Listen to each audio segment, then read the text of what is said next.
प्रिय बहनों, सुभाषिस आज का यह वीडियो कक्षा नवम भूगोल विषय के अंतर्गत पाठ 1 भारत का आकार और स्थिति का पहला भाग है।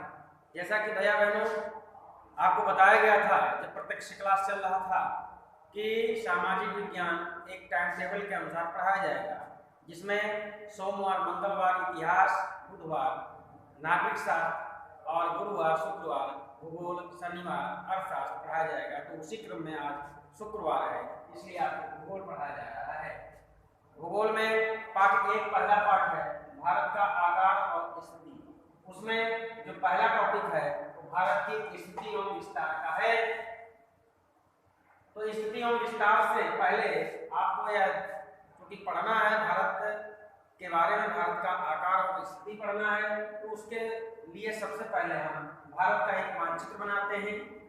मानचित्र को आप अपनी कॉपी में सादे वाली तरह बनाएंगे। तो मानचित्र बना करके अगर हम देखें तो भारत के 4 बिंदु हैं। पहला बिंदु इसे हम इंदिरा कॉल कहते हैं, इंदिरा कॉल। ये जम्मू कश्मीर जो राज्य है उसमें लद्दाख जिले में है। और दूसरा बिंदु जो इधर ये पश्चिम में, इसको हम सरक्रीक कहते हैं, सरक्रीक। तो सरक्रीक को मिलाने पर और फिर जो अंतिम दक्षिणतम बिंदु है इसे हम इंदिरा पॉइंट कहते हैं, इंदिरा पॉइंट।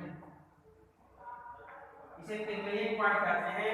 या अंडमान निकोबार द्वीप समूह में, ग्रेट निकोबार द्वीप समूह, ग्रेट निकोबार द्वीप में जो अंतिम बिंदु है ये इंदिरा पॉइंट है। और ये सरक्रीक ये गुजरात राज्य के भुज जिले में सरक्रीक के पश्चिमी बिंदु है। पूर्वी बिंदु ये अरुणाचल प्रदेश के लोहित जिले में वालांगू है। लोहित जिले में स्थित वालांगू, लोहित जिला। तो ये चारों जो बिंदु हम मिलाते हैं तो इन बिंदुओं से भारत के आकार की स्थिति स्पष्ट होती है। तो भारत का आकार जो हो गया वो चतुष्कोणीय, चतुष्कोणीय भारत का आकार है। इस प्रकार से हम भारत के आकार के विषय में समझ रहे हैं। तो भारत का आकार चतुष्कोणीय, चतुष्कोणीय को हम आयताकार भी कहते हैं, क्योंकि ये लंबाई और चौड़ाई के हिसाब से ये आयत का जो है स्वरूप धारण कर रहा है। इसका जो लंबाई हम देख रहे हैं तो भारत की जो लंबाई है ये जो मुख्य स्थलीय भूमि सृष्टि हुई है ये 3214 किलोमीटर भारत की लंबाई है।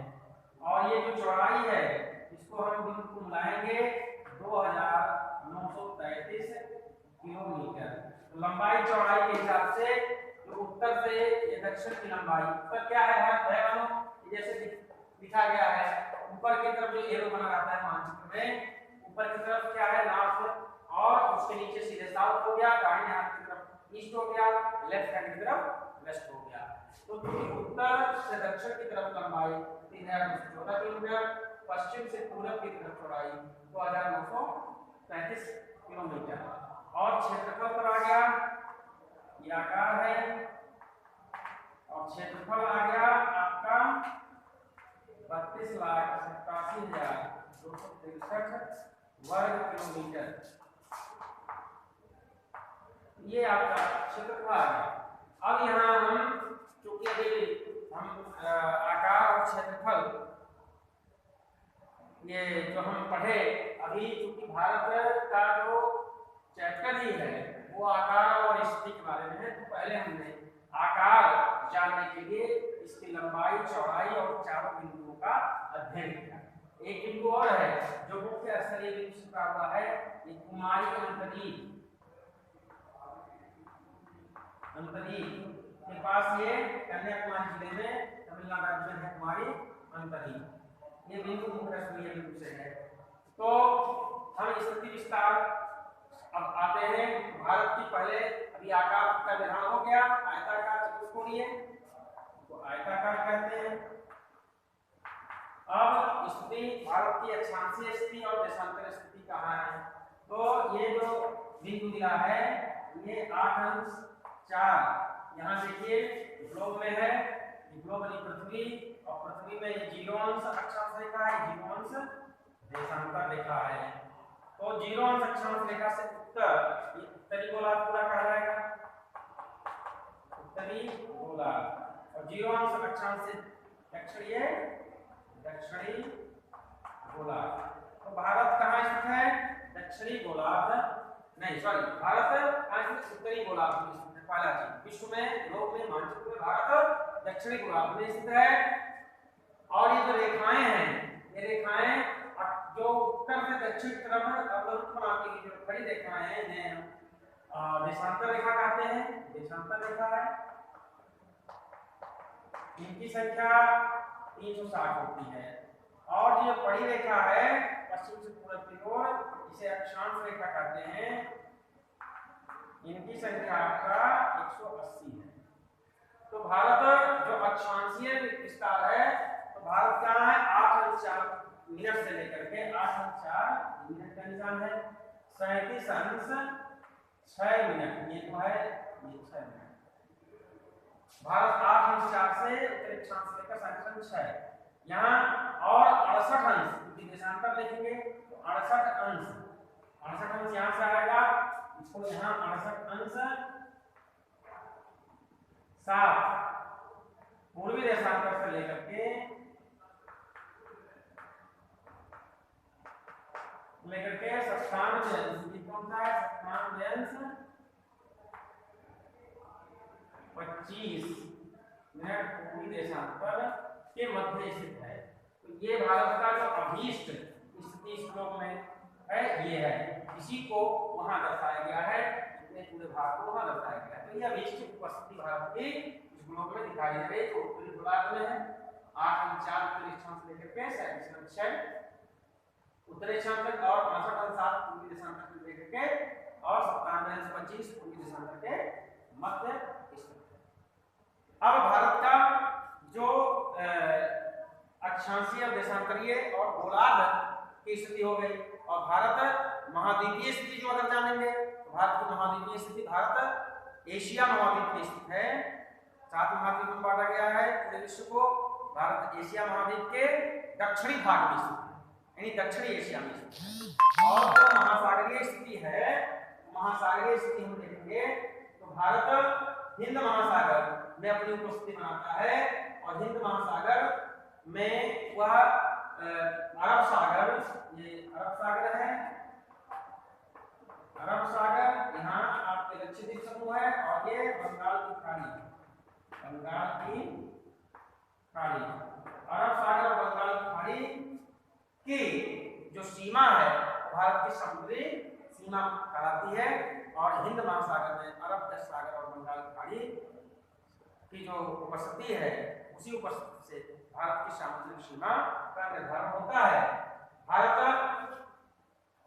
का जो विस्तार है, अब हम विस्तार पर चर्चा करेंगे। तो विस्तार से हम देखते हैं कि भारत की जो उत्तर इंदिरा काल से लेकर के दक्षिण में भूमि मारियानगरी और अंतिम बिंदु इंदिरा पॉइंट तक ये भारत स्थित है। उत्तर से दक्षिण की सीमा का निर्धारण होता है। पश्चिम में सर्करिक से लेकर के और वाराणसी और अरुणाचल प्रदेश में म्यांमार की सीमा तक भारत स्थित है।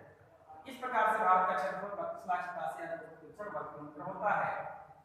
भारत का जो अक्षांशीय और देशांतरीय विस्तार अगर आता है तो हम देखेंगे 37 से लेकर के 97 तक, और अक्षांश और देशांतर का जो विस्तार है वो अक्षांशीय देशांतर विस्तार आता है आपका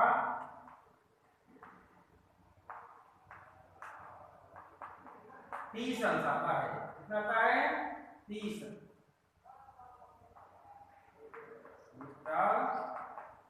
डिग्री ये आता है।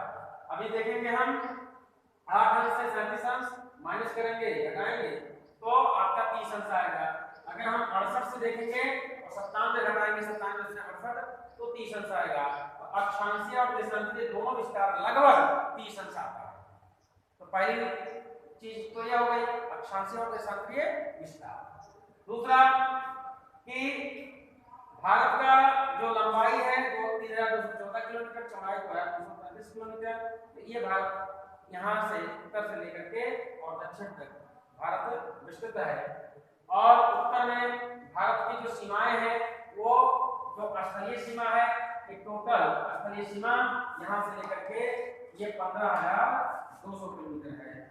भारत की जो स्थलीय सीमा 15,200 किलोमीटर। और जो तटीय सीमा है यहाँ भूमि से तटीय सीमा यहाँ ये 9 राज्यों से सट करके भारत की तटीय सीमा का ग्रहण होता है। तो ये तटीय सीमा कितनी 6100 किलोमीटर। तटीय सीमा 6100 किलोमीटर ये मुख्य भूमि से सटी हुई तटीय सीमा है।